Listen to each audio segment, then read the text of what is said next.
You ain't a mega boss unless you're covered in someone else's guts. Welcome back to Lizard of Doom. I am Max. New setup. What'd you think? Last week I kicked off Orktober by painting one of the war bosses in my Orc army. This time I have painted one up off camera and I'm going to show you how I have done this sweet blood effect that's just a little bit better than doing Blood for the Blood God on its own. Here we can see some images I've just pulled from Google of other people's Blood for the Blood God standard. This is how that looks. And what I am intending to do is get some variance so it just doesn't look like red gloss paint. So remember to subscribe, trying to hit 10k by the new year. So if you aren't, give that a little poke and also tickle my like. Yeah boy. Rhinox hide will be where we're starting with this method. We're going to build from dark to light to get some nice tones in the gore on this weapon and his hand, because in the rules, his hand is also a weapon. It kind of feels wrong doing this to a done tabletop ready miniature, but this is where we start with our finished war boss. Not quite finished though, he needs that goo on him. I wanted to make this axe look like there were bits of viscera and chunks and all kinds of nasties still on it from where he's run someone through. I covered in a rough area where I wanted it, making sure the shape was kind of rounded and organic. I didn't want this to be too blocky and not look natural from where the goo would have stuck to his axe. I ended up doing 2 thin coats of this just to make sure I covered everything underneath, because I did want this bit to be the darkest bit of the guts and gore that is on this weapon. Rhinox hide itself is a purpley reddy brown, so it lends itself really nicely to be a base for this kind of work. Rhinox hide is such a versatile paint, I use it all the time on the channel, and if you don't own one, I do recommend getting one.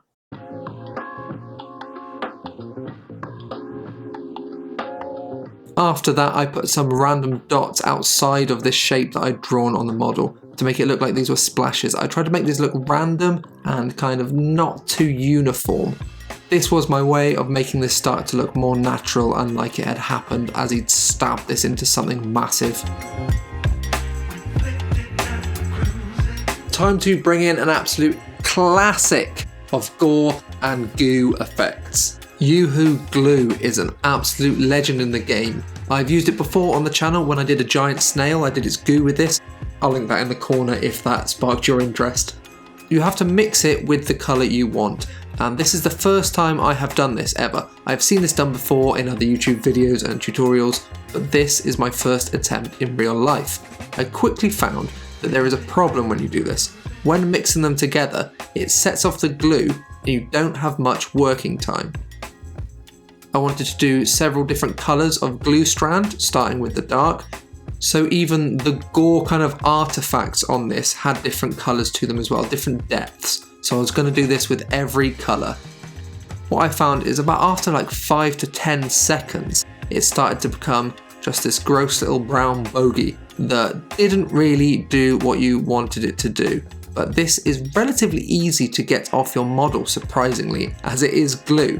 If you don't leave it too long, you can just go in with your fingers and pick bits off you don't want, and then you're left with this horrible piece of brown snot. But the model is fine. After this, I went to my next colour, which was corn red. This is where you start getting the red of blood. This is a very pinky red, but this is on purpose. Look how bright this is. This looks a little bit wrong, but I promise you, we will make it look right in the future. As for where I placed it in smaller areas than the Rhinox hide before, but in the same areas. This was like a normal highlight you would do, but quite drastic. At this point as well, I also decided to start trying to tie the base in with the rest of the model too. Clumsy Orcs is stumbling around in the forest, done put his hand on the tree and got blood all over it. I used the same steps I'd used so far on this, minus the glue. I didn't want this to be stringy like that. I wanted this to be kind of just a bloody handprint where he'd slopped it as he walked past.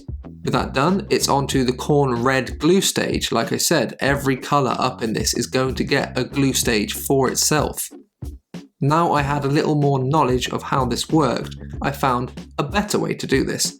Rather than mix it all to start with, you would mix small bits as you go. You can't mix a batch of this. It does not work like that. A little bit of glue, a little bit of paint, a little bit of mixing with a stick, and straight on the model. There is no time to waste. This has to be done relatively fast.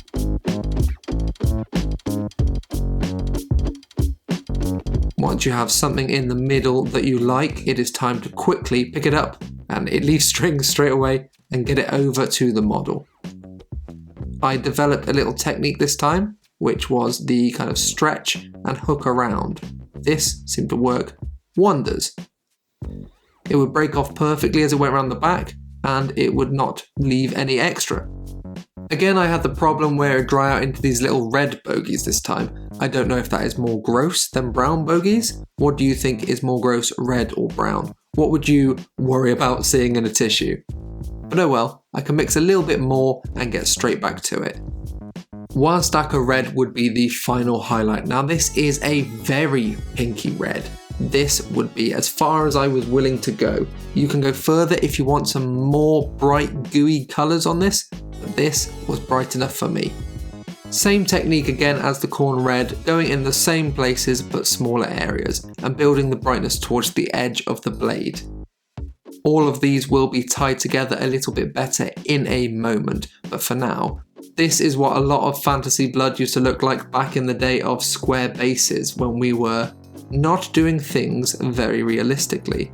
But I'm trying to toe the line with this between ridiculously bright and realistic. We'll get to the realistic in a sec. And with all the painting of the different reds and browns done, it is time to bring back the boy himself that started this all. Blood for the Blood God. This is where you can start playing with the transparency of Blood to the Blood God, because it is a transparent gloss paint. So I have thinned it down and I'm going to do multiple passes of thin coats over everything I've done so far. This is so I can see the reds underneath, but I also want to use this kind of like you use a glaze to blend things in. I'm using Blood for the Blood God as a glaze. That's a relatively different way to use Blood for the Blood God. It is one of my hobby staples, and this is actually the pot I bought when it first came out. It has lasted me this long. It should always be used sparingly. This should not be the main part of the model. If you've put this all over your model, you've probably gone a bit far and you probably want to take it back a step or two. This is where the crazy colours I've used so far start to come together. I do want this to still look a little bit pinky because I want to look like there is guts and bits of flesh and stuff stuck to this blade. This is an orc blade after all. It's probably not the sharpest, so it's going to do a lot of tearing. And what that means is you're going to be left with lots of chunks of your enemies stuck to your big spear. At this point I started to play around with other splashes and bits and bobs too, not sticking to the areas where I'd done it before, as the transparency of this is good for seeing what's underneath obviously. I put some splatter on where his face would have been got when he slashed something with this spear, and on the armour and this massive skull as well.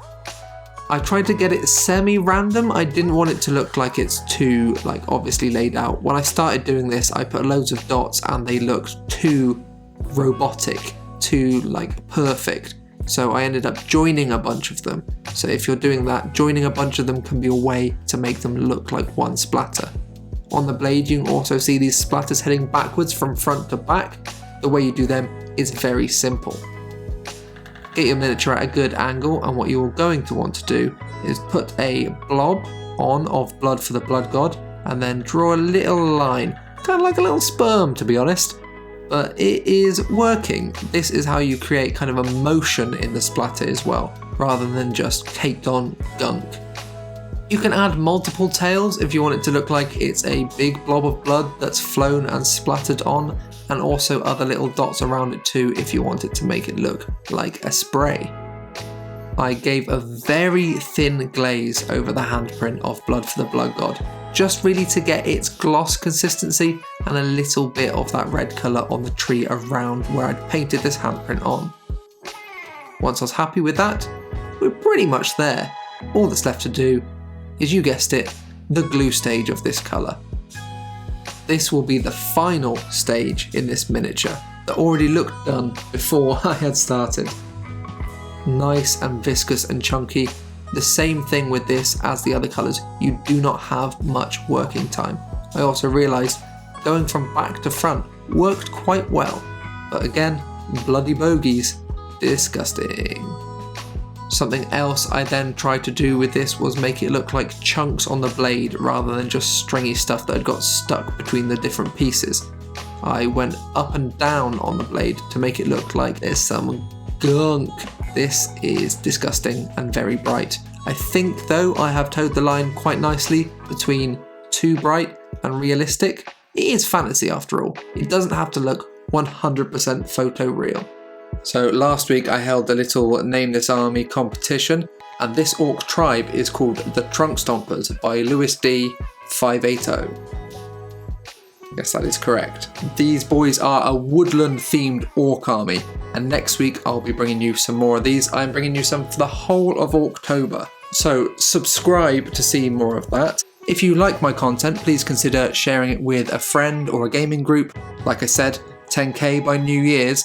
Let's try and get there. Can't do it without you guys. I'm incredibly grateful for all of you watching. I know a lot of you have been with me since I started in February. And of course, thank you to my patrons. If you would like to join, shablam, it is up there now. And remember, it's not a pile of shame. It's a pile of future fun. See you next time, kids.